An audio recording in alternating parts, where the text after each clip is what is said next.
International News. President Buhari advises world leaders on more collective and effective strategies to address large movement of refugees as he addresses participants at the UN first ever summit on refugees in New York. Nigeria plays host to 7th International Centers for Genetic Engineering and Biotechnology member countries at a 2-week workshop. Plus, House of Representatives gets set to resume after 6 weeks recess. Nigeria's economic recession likely to top their agenda. Hello, welcome to NTA International News. I'm Nancy Godi Angonihu. Nigeria has warned that unless there is collective resolve by world leaders to develop more effective strategies in addressing large movements of refugees and migrants, as well as humanitarian needs of the IDPs in Nigeria, the global aspirations towards achieving the 2030 sustainable goals may be impeded. President Muhammadu Buhari, who gave the warning while addressing participants at the UN first ever summit on refugees and migrants in New York, said humanity is better promoted and protected if leaders work for the common good of all. State House correspondent Adamu Sambo reports that over 190 heads of state and government attended this summit. You shall wait for the details of this report in our subsequent bulletins. President Muhammadu Buhari has urged member nations of the non-aligned movements to share experiences in tackling the global economic crisis characterized by the collapse of commodity prices, worsening youth unemployment, and exchange rate instability, among others. His views were expressed in a message read on his behalf by the Minister of State for Foreign Affairs at the 17th Summit of Heads of State and Government of the Non-Aligned Movement in Margarita, Venezuela. There is an urgent need, this president said, to create jobs for the teeming population, explore creative ways to add value to terms of trade, ensure good governance, and also tackle the challenge of corruption. The president's message also focused on the need for the Sustainable Development Goals to be truly people-oriented so as to promote enduring peace and security, discourage migration in search of imaginary greener pastures, as well as insulate youths from indoctrination and recruitment into criminality. Meanwhile, Vice President Yemi Osinbajo has identified the private sector as very critical to how the nation responds to recession. And as the Presidential Quarterly Business Forum commences, the Vice President promised a steady engagement with stakeholders towards uplifting the nation's economy. State House correspondent Jide Onifade reports. Head of the National Economic Team and Vice President Yemi Osinbajo being received to the venue of the meeting by some members of the National Economic Team.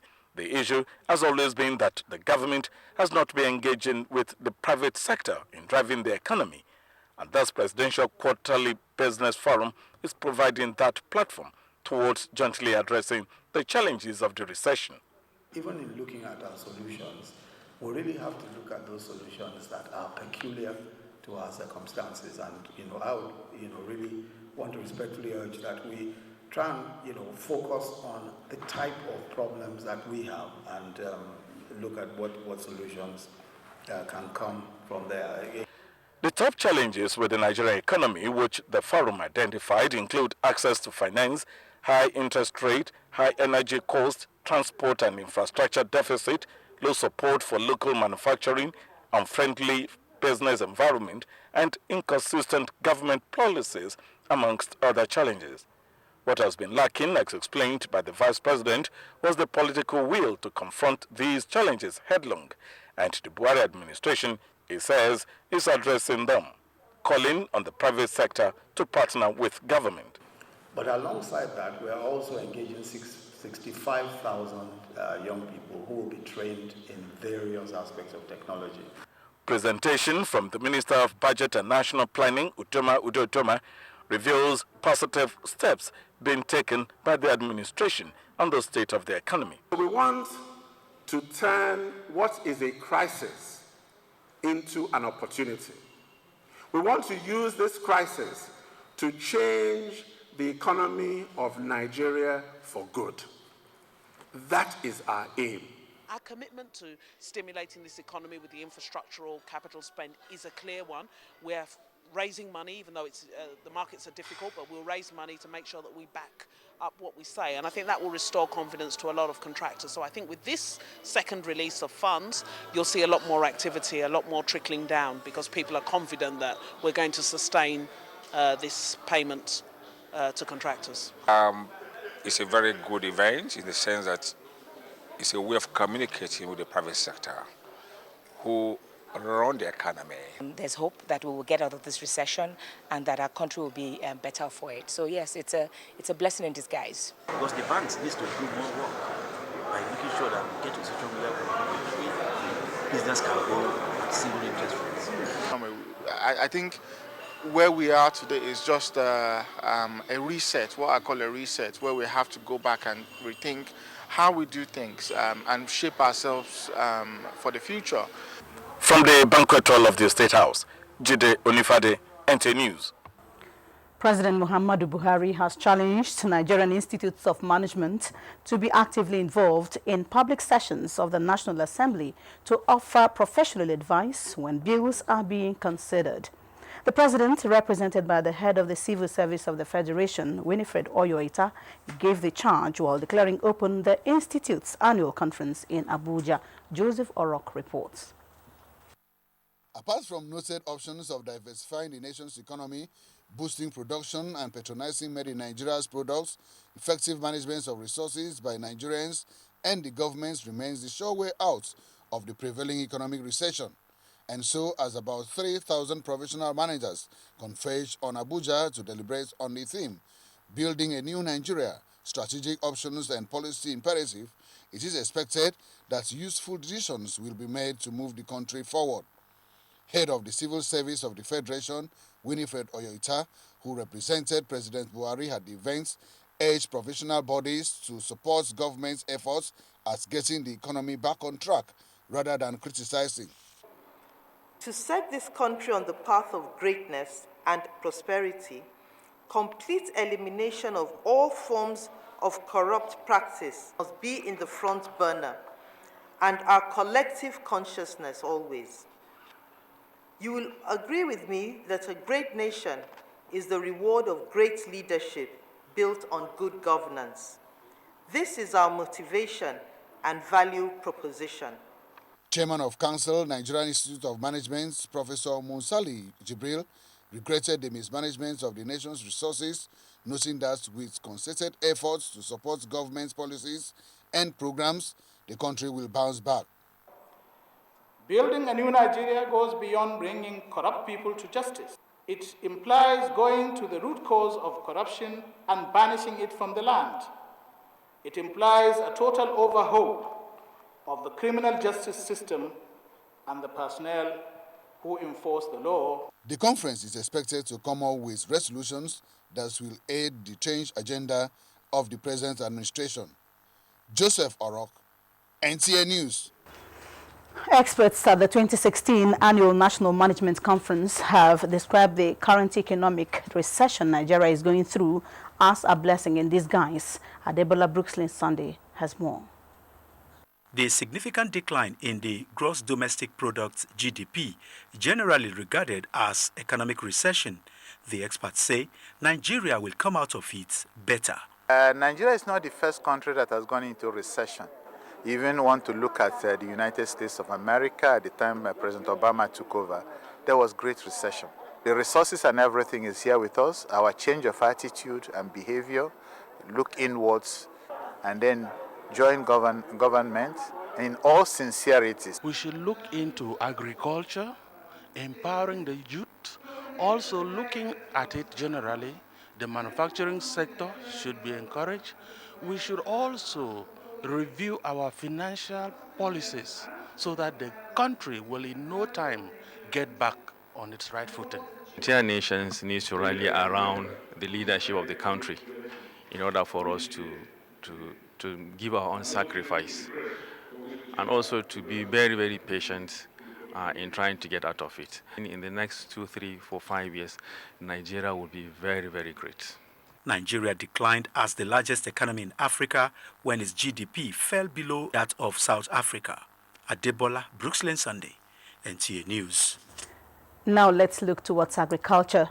Efforts by Nigeria and some other African countries to fully embrace and begin the implementation of biotechnology in agriculture for enhanced crop production and food security are gaining momentum across the continent. This is coming as Nigeria is playing host to 7 international centers for genetic engineering and biotechnology member countries for a 2-week workshop. Justin Bemunyi reports. The workshop, entitled Techniques in Molecular Biology and Genetic Engineering of Plants and Bacteria, is designed to equip participants with the understanding and skills to carry out all the techniques used in modern-day biotechnology and to have practical experience on how to generate both transgenic plant and bacteria. With the anticipated population growth in Nigeria and Africa, with attendant hunger and economic challenges, experts in the industry stressed the need for the continent to embrace the technology to handle food insecurity for a promising future. Biotechnology is as safe as most other scientific and technological practices that we have adopted throughout the whole world. It's just like every other thing, you have to use it carefully. Rules have to be set in place. This technology has been commercially released, commercially available, and there are many countries in the world, 28 of them, that have been producing it commercially and they have been consuming it. The participants view the workshop as a stepping stone towards technological advancement for crop performance in Africa for economic development. 24 participants from Egypt, Ghana, Kenya, South Africa, Sudan, Sri Lanka, and Nigeria are attending the workshop. Justin Bemunyi, NTA News.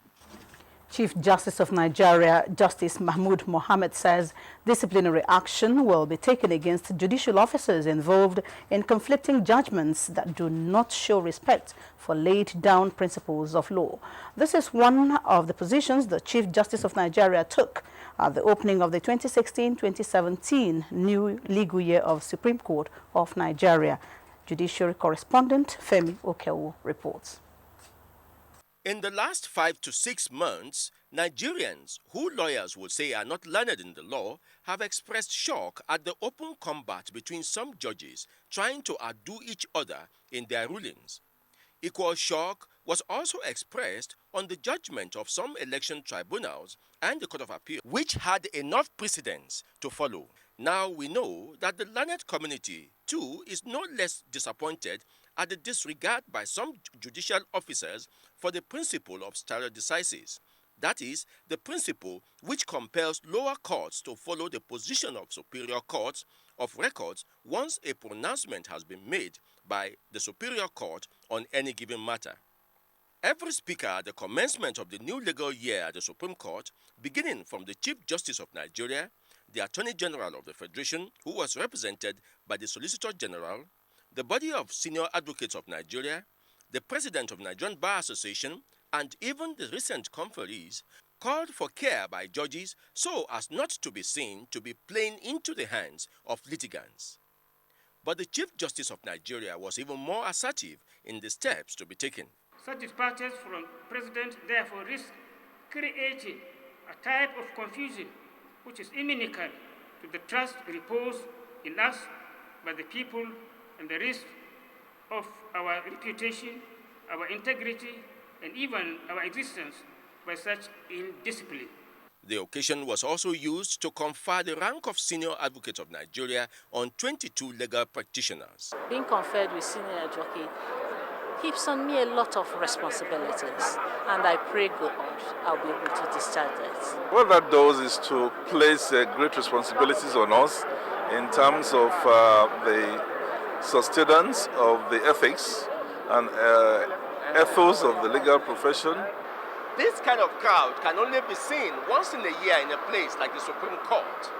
While the judiciary is using the new legal year to do a stock taking, members of the crowd are using this function to celebrate the achievement of members of their family that have just been conferred with the prestigious rank of Senior Advocate of Nigeria.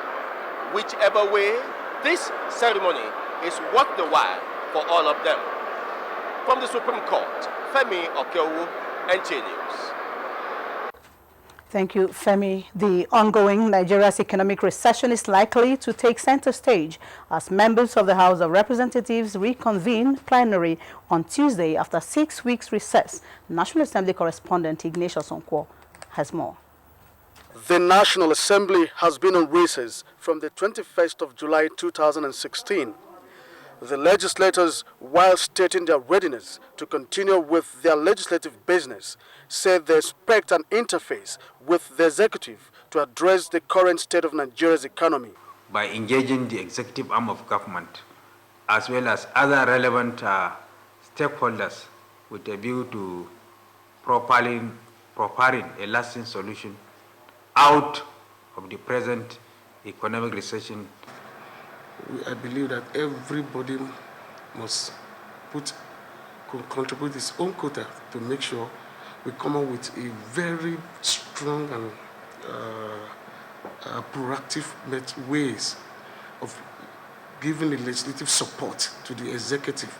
The Northeast Development Commission Bill, which awaits Senate concurrence, the Petroleum Industry Bill, the Constitution Amendment Bill, are some of the bills expected to receive immediate legislative attention. On the alleged controversies in the House of Representatives on budget padding, some of the legislators had this to say. We will disappoint those who want us to fight. This time around, we are concerned. As a House, whether it is PDP, whether it is APC, whether it is Labour, we are concerned about the issues affecting Nigeria. We are in recession, as I said. That should be our priority, not to be fighting ourselves. And we have even amended our rules to ensure that these kind of things don't occur again. Upon reconvening on Tuesday, the House is expected to go into a valedictory session in honor of one of its members, late Adewale Oluwatayo, whose death was announced on the 21st of July 2016. He represented Ifako Ijaye, Federal Constituency of Lagos State. The fiscal structures here at the National Assembly complex is receiving finishing touches from the technical department in preparation for the commencement of legislative business. Here in the Green Chamber, that is the chamber of the House of Representatives, working on the microphones and other technical gadgets that aids in legislative business. From the National Assembly, Ignatius Onkwo, NTA News. On the health scene, polio reappearance in Nigeria has necessitated the launch of a campaign tagged Living With and Managing Polio Limp. Adebola Brookslyn Sunday reports that supporting government's efforts towards polio eradication in Nigeria is one of the targets of the foundation. His report. The government of Nigeria recently launched a massive vaccination campaign in the northern state of Borno in response to the reappearance of 2 new cases in that region of the country. Ayekuba Paul is one of those Nigerians left with irreversible paralysis. Leads to irreversible.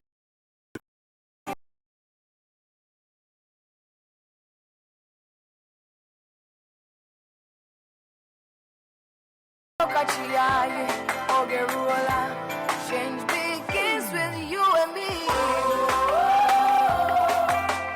Change begins with me.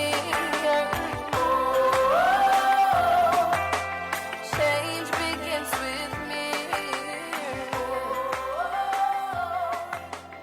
Change begins with me. This message is brought to you by the Federal Ministry of Information and Culture. NTA International News. Africa as it is. Thank you for staying glued to us. And for developments in the financial sector, let's join Chazala Mekie. It's always glad to bring you developments in the world of business. The Central Bank of Nigeria has commenced its 252nd monetary policy meeting in the nation's capital, Abuja. The two-day meeting, which is the fifth to be held this year, will, among other things, determine whether or not to adjust upward or downward the benchmark rate, which was raised from 12% to 14%.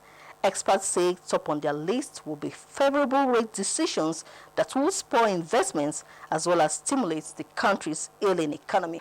I expect monetary policy stance to complement the fiscal stimulus that the federal government has been talking about. So I expect a reduction in the monetary policy rate from the current 14% to say 12%. Meanwhile, leading index provider and credit rating body Standard & Poor's has downgraded Nigeria's rating further from B+ to BB. The agency stated this in its latest rating on the country.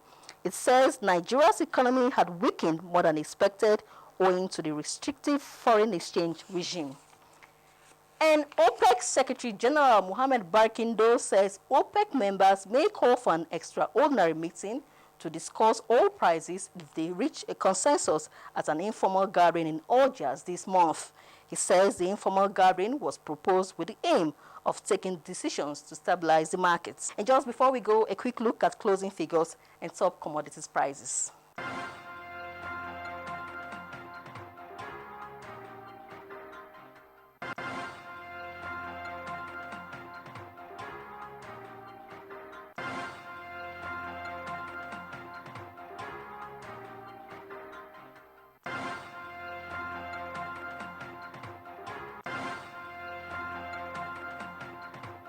That's the package at this time. I am Chiazala Meki. Please stay tuned for the rest of the news.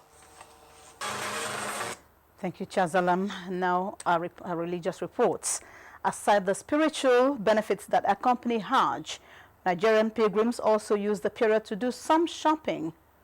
While some are breaking the banks, others are cautious, a reflection of the harsh economic realities back home.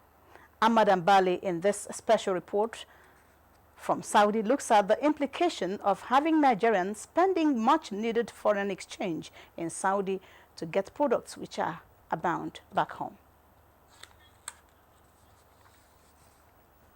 We'll bring you details of this report in our subsequent bulletins.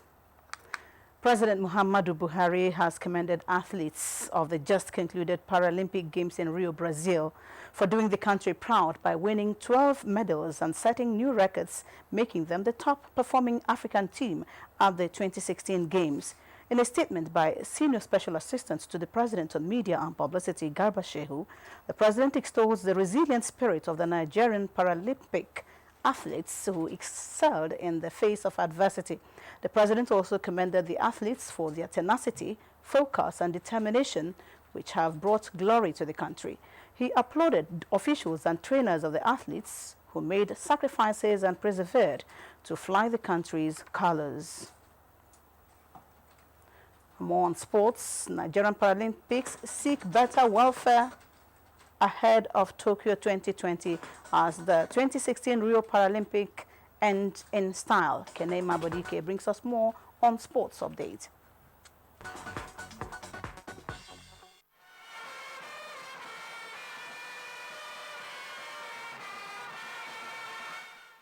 As the last batch of Nigerian contingents to the 2016 Rio Paralympic Games arrived at the Nnamdi Azikiwe International Airport, Abuja, Monday, the para-athletes have called on the government to aid their quest for a source of income. The athletes, consisting of 6 world record holders in powerlifting and para-athletics, reaffirmed their commitment to working hard ahead of the next Paralympics come 2020 in Tokyo. The national anthem says that we should serve our country with all our strength, and we all do it. We did it and we did our best to make our country proud.